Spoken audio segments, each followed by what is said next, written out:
பகுதியில் குழந்தையை விற்பதற்கு விலை பேசிய போது குழந்தையானது மீட்கப்பட்டிருக்கிறது. குழந்தை கடத்தப்பட்ட 4 மணி நேரத்தில் போலீசார் மீட்டிருக்கிறார்கள். விவரங்களை செய்தியாளர் சசிதரன் வழங்கிட கேட்கலாம். சசிதரன் வணக்கம். காவல்துறை மேற்கொண்ட நடவடிக்கையின் விவரங்கள் என்ன? குற்றவாளியின் பின்னணி என்ன? சென்னையில் பட்டப்பகலில் சென்னை சென்ட்ரல் ரயில் நிலையத்தில் வைத்து குழந்தை கடத்தப்பட்டு 4 மணி நேரத்தில் போலீசார் மீட்கப்பட்டுள்ள சம்பவம் பெரும் பரபரப்பை ஏற்படுத்தியிருக்கிறது. சென்னை பெருநகர சென்ட்ரல் ரயில் நிலையம் அருகே இருக்கக்கூடிய மோர் மார்க்கெட் காம்ப்ளெக்ஸ் பகுதிக்கு அருகே இருக்கக்கூடிய பகுதியில் தான் ரயில்வே கேட் கவுண்டர் செயல்பட்டு வருகிறது. அங்க பகுதியில வடமாநிலத்தை சேர்ந்த, அதாவது இவர்களுக்கு சொந்தமாக எங்கேயும் வீடு கிடையாது, பூர்வீகமாக கொல்கத்தாவை சேர்ந்தவர்கள் என்று கூறப்படுகிறார்கள். அந்த நாட்டை சேர்ந்த சுஜித் மண்டல் மற்றும் அவருடைய மனைவி சஞ்சனா ஆகியோர் தனது 1.5 வயது குழந்தையை அந்த டிக்கெட் கவுண்டருக்கு அருகாமையில் உட்கார வைத்துவிட்டு பக்கத்தில் எங்கேயோ சென்றிருக்கிறார்கள். அவர்கள் எங்கே செல்கிறார்கள் என்று தெரியவில்லை. ஆனால் ஏதோ ஒரு காரணத்திற்காக அவர்கள் சென்று விட்டு திரும்பி வந்து பார்த்தபோது அவர்கள் குழந்தை காணாமல் போயிருப்பதை கண்டு அதிர்ச்சி அடைகிறார்கள். உடனடியாக ரயில்வே போலீசாருக்கு காவல் கட்டுப்பாட்டு அறிக்கை தகவல் தெரிவிக்கப்படுகிறது.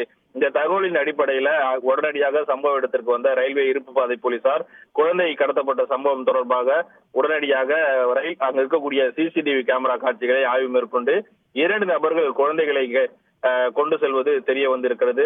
அதன் அடிப்படையில அந்த கேமராவை பின்தொடர்ந்து உடனடியாக போலீசார் ரயில் மூலமாகவே அவர்களை பின்தொடர்ந்திருக்கிறார்கள். அப்போது காவல் கட்டுப்பாட்டு அறிக்கை ஒரு தகவல் கிடைக்கப்பட்டிருக்கிறது. அதன் அடிப்படையில் எண்ணூர் பகுதியில் குழந்தை கடத்தல் சம்பவம் தொடர்பாக குழந்தையை விற்பனை செய்வதற்கு இருவர் ஒரு பேரம் பேசிக் கொண்டிருப்பதாக கிடைத்த தகவலின் அடிப்படையில உடனடியாக அப்பகுதிக்கு செல்கிறார்கள்.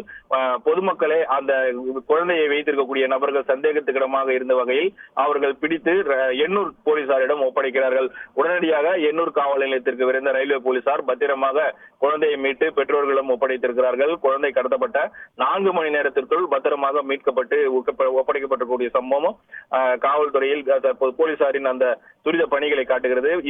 இருந்த போதிலும் அந்த சம்பந்தப்பட்ட கார்த்திக் மற்றும் செல்வம் ஆகிய இருவரும் ஏற்கனவே குழந்தை கடத்தல் தொடர்பில் இருப்பவர்களா இல்லது வேறு யாருக்கும் இந்த கடத்தல் சம்பவத்தில் தொடர்புள்ளதா என்பது கோணத்தில் போலீசார் வழக்கு பதிவு செய்து தீவிர விசாரணை மேற்கொண்டு வருகிறார்கள். விரிவான தகவல்களை வழங்கியதற்கு நன்றி சசிதரன். செய்திகளை உடனுக்குடன் தெரிந்து கொள்ள உடனே சப்ஸ்கிரைப் பண்ணுங்க.